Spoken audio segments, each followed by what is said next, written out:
大家好，歡迎回到我的頻道。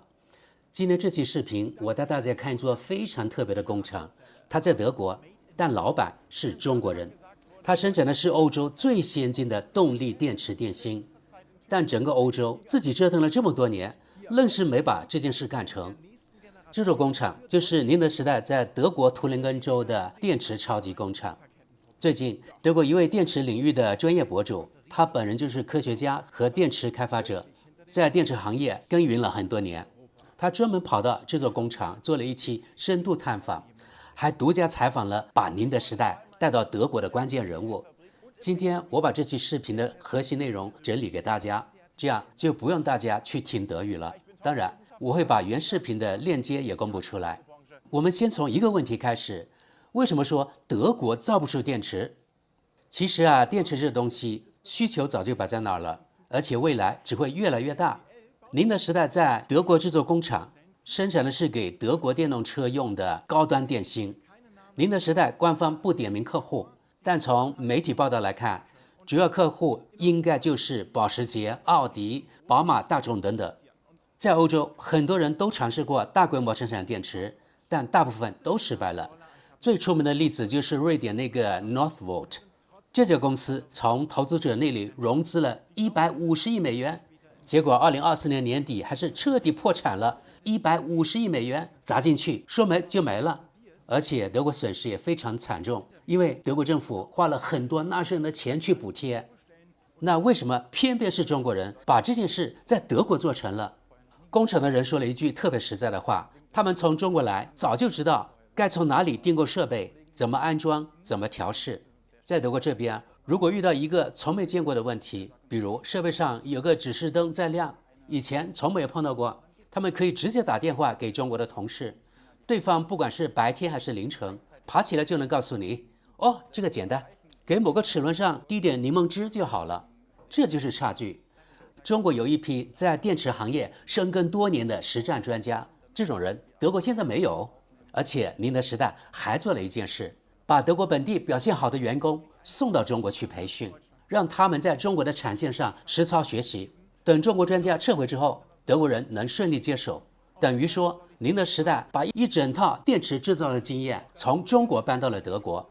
Die Leute hier in Deutschland, die eben sich als savvy gezeigt haben mit der Produktion, dann mal nach China schicken, damit die da eine Fortbildung bekommen, damit die eben die Arbeit gut da aufnehmen können, wo die chinesischen Kollegen sie dann verlassen, wenn sie wieder nach Hause gehen. 走進這座工廠，你會發現一個很有意思的現象，這裡很大一部分員工是中國人。博主說，他從來沒在德國見過這麼國際化的團隊。走廊裡見面說你好，很多中國員工正在學習德語。食堂裡永遠有2道德國菜，2道中國菜。在工廠所在地的阿恩施塔特這麼一座德國小城，活生生存在一小塊中國。但這不是長期計劃。工廠剛投產的時候，中國專家大約佔員工總數的30%，現在已經降到了10%左右。因為寧德時代的目標是把技術和經驗逐步轉移到德國本地，為此，他們甚至搞了自己的職業培訓體系，培養機電一體化技術工人，還想在德國推動設立一個全新的職業電池技術專家。用他們的話說，寧德時代在德國建廠，周圍自然而然就形成了一個本地的培訓學院。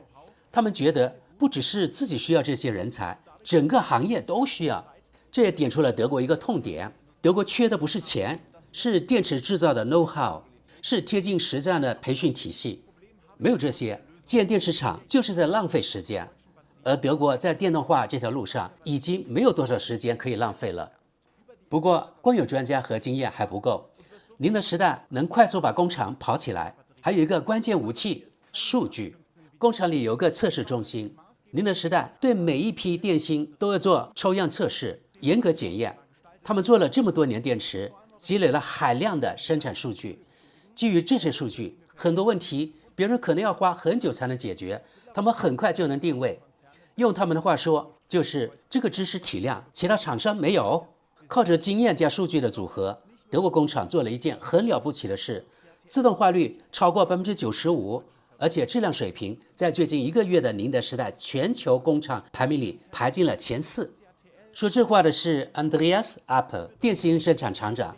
他還說了一句更狠的，作為寧德時代在中國以外的第一座工廠，圖林根工廠現在是所有其他海外工廠的標杆，甚至可以說它的技術已經先進到反過來成為中國國內工廠的參考。Das hier ist Andreas Apel, Werksleiter der Zellproduktion. Thürings CATL-Fabrik ist so weit fortgeschritten, dass ihre Technologie sogar als Vorbild für chinesische Fabriken dient. Es ist die erste CATL-Zellfabrik außerhalb Chinas und Europas erste funktionstüchtige Akkumassenfabrik überhaupt. 這是歐洲第一座真正正常運轉的電池超級工廠，但諷刺的是，它是中國人建的。說到這裡，很多歐洲企業可能不服氣。寧德時代能3年建一座工廠，我們也行啊。但這位博主認為，這種想法恰恰是錯的。電池產業不是砸150億美元給一個創業公司就能砸出來的，錢解決不了所有問題。你需要的是長年累月、一步一個腳印積累起來的經驗。寧德時代雖然官方成立於2011年，但它的前身 ATL 早在90年代就開始做手機和筆記本電池了。20年，一步一步慢慢成長，才有了今天的全球第一。這不是一夜之間的奇蹟。這位德國博主還觀察到一個更深層的差異。他問中國同事：“你們公司的目標是什麼？”每個人都能清楚地說出來，公司要去哪兒，中國要去哪兒，然後每個人都在想自己能為這個目標貢獻什麼。但他問德國人：“我們的共同目標是什麼？”無論是在社會上還是在企業裡，得到的答案五花八門。大多數人說不清楚我們到底要去哪兒。他們能告訴你下個季度股價到多少，某個部門的 KPI 是什麼，但一個能讓所有人都能投入其中的超越性的使命，在大多數德國企業裡是缺失的。當然，這裡面有政治體制的因素。中國的體制可以自上而下的設立國家目標，集中資源往一個方向砸，這種模式有它的問題，但在產業追趕階段，效率確實很高。也正因為如此，一家和中國國家產業政策深度綁定的企業，在德國生產這種關鍵的未來技術，在德國國內不是沒有爭議。但現實是，寧德時代第一個解決了德國車企的痛點，那就是本地電芯生產的缺失。說到把寧德時代帶到德國的人，很多人可能以為是中國人主動布局，其實不是。把寧德時代帶到德國的是一個德國人，他叫 Matthias Zentgraf。Das hier ist nicht irgendjemand, sondern Matthias Zentgraf, der CATL nach Deutschland geholt und diesen Standort aufgebaut hat. 寧德時代歐洲區前總裁 Zentgraf 說，早在2015年就已經很清楚了，電池佔電動車價值的30%到40%。如果電芯的價值創造不在歐洲發生，歐洲的汽車工業根基就沒了。他當時的那些大客戶都是知名車企，雖然沒寫在合同裡，但都明確表示希望電池電芯的生產能在歐盟境內完成。所以真相是，不是寧德時代入侵歐洲，是歐洲車企自己等不起了，主動把寧德時代請進來的。Zentgraf 還有一個觀點，可能出乎很多人意料，他不認為德國錯過了電動化，德國車企在電動化上投了很多錢，也做了決策，真正的問題在別處。能源成本、人力成本，還有沒完沒了的官僚主義。他開玩笑說，如果你今天想在德國建電池廠，第二天就得先派500個人出去，專門應付各種法規和審批。最後，我們來說說這座工程的陰影面。這一點，這位德國博主特別強調，所以呢，必須講。第一，德國工廠的盈利能力遠不於中國的同類工廠。在德國建這座工廠，比在中國建姐妹工廠複雜得多。在中國，從開始生產到滿產大約1年，在德國用了3年，中間還趕上了疫情。中國技術人員聖誕節回了趟家，入境政策一變，人就回不來了。500米長、250米寬的巨大廠房，工人卻進不來。這種事在中國不可想象。第二，成本。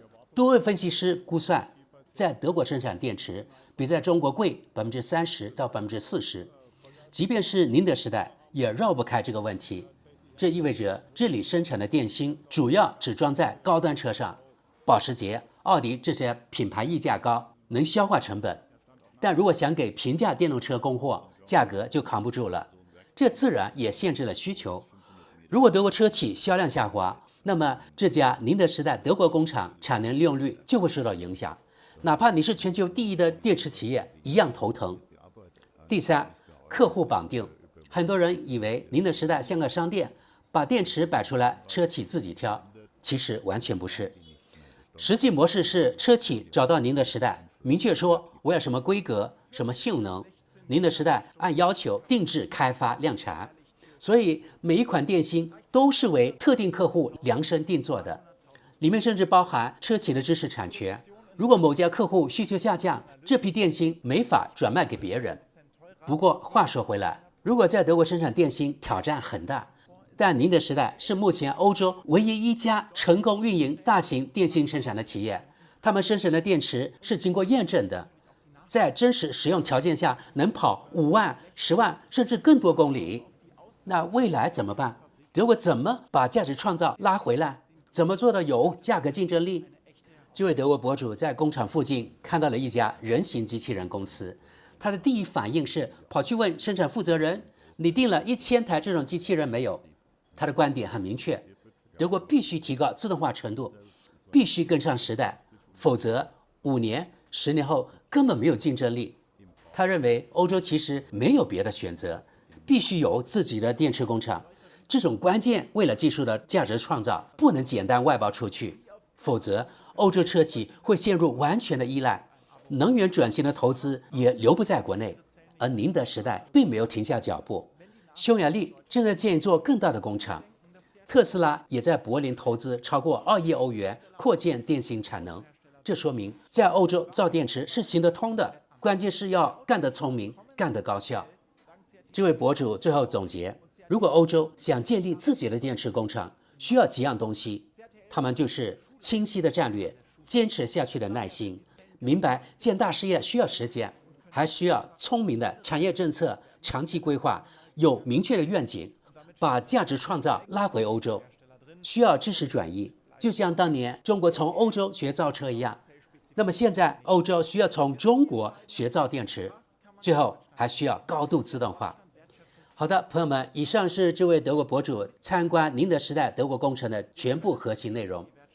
一座中國公司建的德國工廠，一面照出了中國製造業的實力，一面照出了德國工業的困境。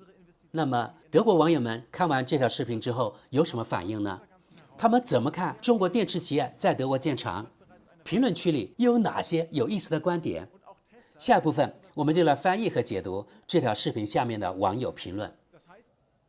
第一條評論：我們這裡不只是缺少願景，領導層也缺乏專業能力，大家只關心下季度財報，讓股東滿意，並不追求長期發展。繼續往下，視頻很有啟發，很高興看到技術知識從中國被帶到德國，向 Centgraph 先生致敬，是他把寧德時代工廠帶到了德國。再往下，我們缺少的願景都被我們的傲慢給補上了。下一則，對 Centgraph 先生這一大膽舉措致以崇高敬意。令人驚嘆的是，他在建設生產基地的同時，還建起了一座電池技術培訓中心。他證明了在審慎評估安全風險的前提下，知識是如何從中國向歐洲完成轉移的。繼續往下，這就是中國人所說的雙贏。再往下，為什麼我們做不到？或許該換個問法，為什麼我們不想自己來建設？或許這個視頻裡就能找到答案。下則，寧德時代能把工廠建在這裡，我覺得挺好的。有些人在抱怨，仿佛殘暴的殖民統治者來了一樣，但普通工程師和流水線工人根本不在乎到底是誰買股票從自己的勞動裡獲利，只要自己有工作就夠了。隨之而來，還有一長串配套供應商與研發機構會圍繞大型生產基地落地，尤其在技術知識層面，這對我們德國的工業區位絕對是一大進步。好的，咱們再往下。視頻很精彩，很難想象我們如今在電池技術領域對中國依賴已經這麼深了。下一則，關鍵點就是願景與戰略。拋開戰爭不談，歐洲根本沒有這些，精英階層完全沒有。就算沒人願意聽，我也要說，中國的教育體系培養出大批具備接受職業教育與大學學習能力的年輕人，這需要一套完整的體系。他們擁有這套體系，資金和師資也都具備。反觀我們德國這邊，也難怪現在到中國留學的外國學生比美國更多，他們的高校水平已經變得更強。繼續往下，中國人重情義，他們願意出手幫我們，沒有徹底拋下我們。唯一原因就是70年代，我們德國曾經以完全平等的姿態和他們建立夥伴關係，這件事他們至今沒有忘記。再往下，感謝中國，有他們，我們才能實現能源轉型。下一則，我有時候看到德國很多職業培訓，感覺還停留在30年前的模式。一幫老人覺得我們一直都是這麼做的，我一點都不意外。學員花好幾周打磨工件，到頭來卻很難熟練操作現代設備、流程和軟件。而在中國，就連小孩子在學校就已經學習使用 3D 設計軟件、3D 打印這類東西。我們該放下身段了，把學校教育和職業教育裡大量過時的內容全部拋棄，重新搭建符合時代的體系。再往下，企業高管們只盯着季度報告和短期股價，政客們只盯着選舉週期，長期戰略要怎麼落地？我工作快50年了，見過無數案例，企業和政界機構裡很多好想法就是毀在這種眼界狹隘、處處優先私人利益的人手裡。現在還有政客跟我說，我們官僚體系太臃腫，那這些人該好好做做功課，看看各個政黨分別在什麼時候推動通過了哪些法案，問題根源就一目了然。繼續往下，難以置信啊！就在幾年前，中國還鬧過饑荒呢，現在反倒要來教我們德國人搞那些原本是我們發明出來的技術。好的，再往下。在討論德國缺少什麼的時候，或許也該聽聽外國人的聲音，比如在這裡工作的中國人，或是那些長期在海外工作過的德國人。我指的不只是高管，也不只是去過美國這類國家的人，應該多聽聽不同群體的看法。下一則，最重要的問題你自己已經回答了，為什麼我們沒法像中國那樣辦成這件事？當然，因為中國企業聽命於國家，而那是一個殘暴的獨裁國家。就算現在對外展示出開放姿態，但它本身存在巨大問題，未來幾年就會暴露出來。現在看着光鮮而已，但好歹我們先把電池技術學到手再說。下一則，我們大可以學學中國人，多多借鑑參考。繼續往下，德國很多領域技術已經被甩開，就算德國人還有能力去規劃建設同類項目，成本會高出數倍，耗時也長得多。日本、韓國、中國的工程技術已經遙遙領先。再往下，很高興我們成功把成熟的電池生產線引進德國，但我們永遠沒法在市場上和中國本土生產競爭。我們的官僚壁壘太高，電力、人力成本高昂，工作積極性也偏低。不過，或許我們能借此補齊缺失的技術。但我認為，我們更有機會在小眾細分賽道、新型電池技術取得領先，而不是大規模大眾市場。好的，咱們看最後一條評論，說說北福爾特這家企業。當初德國10號州海德在建電池工廠，時任經濟部長批下6億歐元稅款，聯邦和州各承擔一半。可沒過幾個月，北福爾特就破產倒閉，納稅人的錢落到了投資人手裡。好的，朋友們。從以上評論可以看呀，30年河東，30年河西。現在在視頻裡說到啊，現在是輪到表現好的德國員工到中國接受培訓了。看來呀，德國人需要慢慢適應這種新形勢呀，你們說呢？